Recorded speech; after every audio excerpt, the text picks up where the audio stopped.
The objective of cleaning is not just to clean, but to feel happiness living within that environment.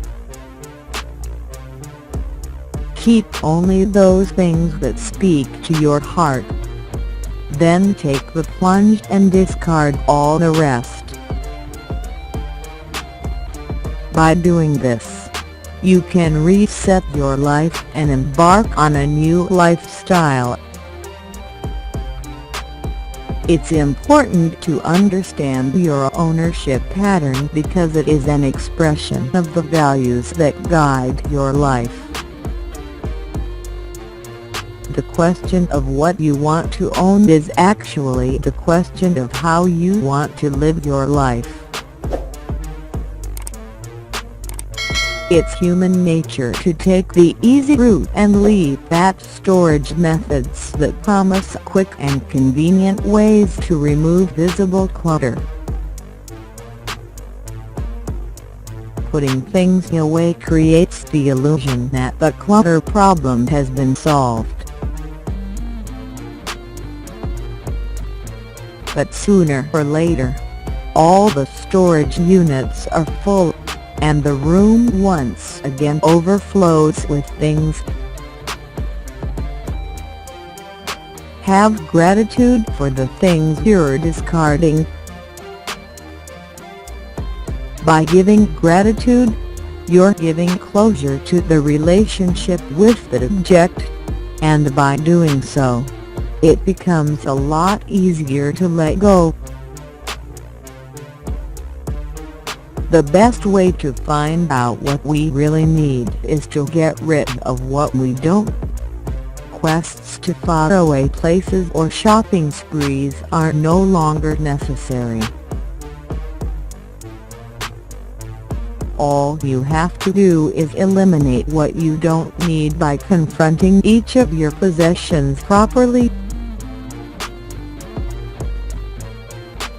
People cannot change their tidying habits without first changing their way of thinking. To truly cherish the things that are important to you, you must first discard those that have outlived their purpose. And if you no longer need them, then that is neither wasteful nor shameful. Can you truthfully say that you treasure something buried so deeply in the cupboard or drawer that you have forgotten its existence? Once you learn to choose your belongings properly, you will be left with only the amount that fits perfectly in the space you own. I had been so focused on what to discard, on attacking the unwanted obstacles around me, that I had forgotten to cherish the things that I loved, the things I wanted to keep. I'd like to tidy up the entire planet. I would go anywhere if there were something that needs tidying. A lot of people agree that tidying is connected to how we live, and even though, outside of Japan, houses might be bigger, people have more things than they need. Attachment to the past and fears concerning the future not only govern the way you select the things you own but also represent the criteria by which you make choices in every aspect of your life, including your relationships with people and your job. The process of facing and selecting our possessions can be quite painful. It forces us to confront our imperfections and inadequacies and the foolish choices we made in the past. I recommend tidying by category, not by place. For example, Instead of deciding that today you'll tidy a particular room, set goals such as clothes today, books tomorrow. It's easy to get rid of things when there is an obvious reason for doing so. It's much more difficult when there is no compelling reason. Being packed all the time, even when not in use, must feel something like going to bed on an empty stomach. I used to clean my brother and sister's rooms, and I would go to friends' houses and clean their rooms, too. The inside of a house or apartment after decluttering has much in common with a Shinto shrine. A place where there are no unnecessary things, and our thoughts become clear. For kids, it's best to teach them how to fold their clothes first. Kids will be able to fold their clothes at about 3 years old. You don't want to teach them how to put away toys first because it's difficult. Clothes are something kids wear every day, so it's easy for them to have a sense about their belongings.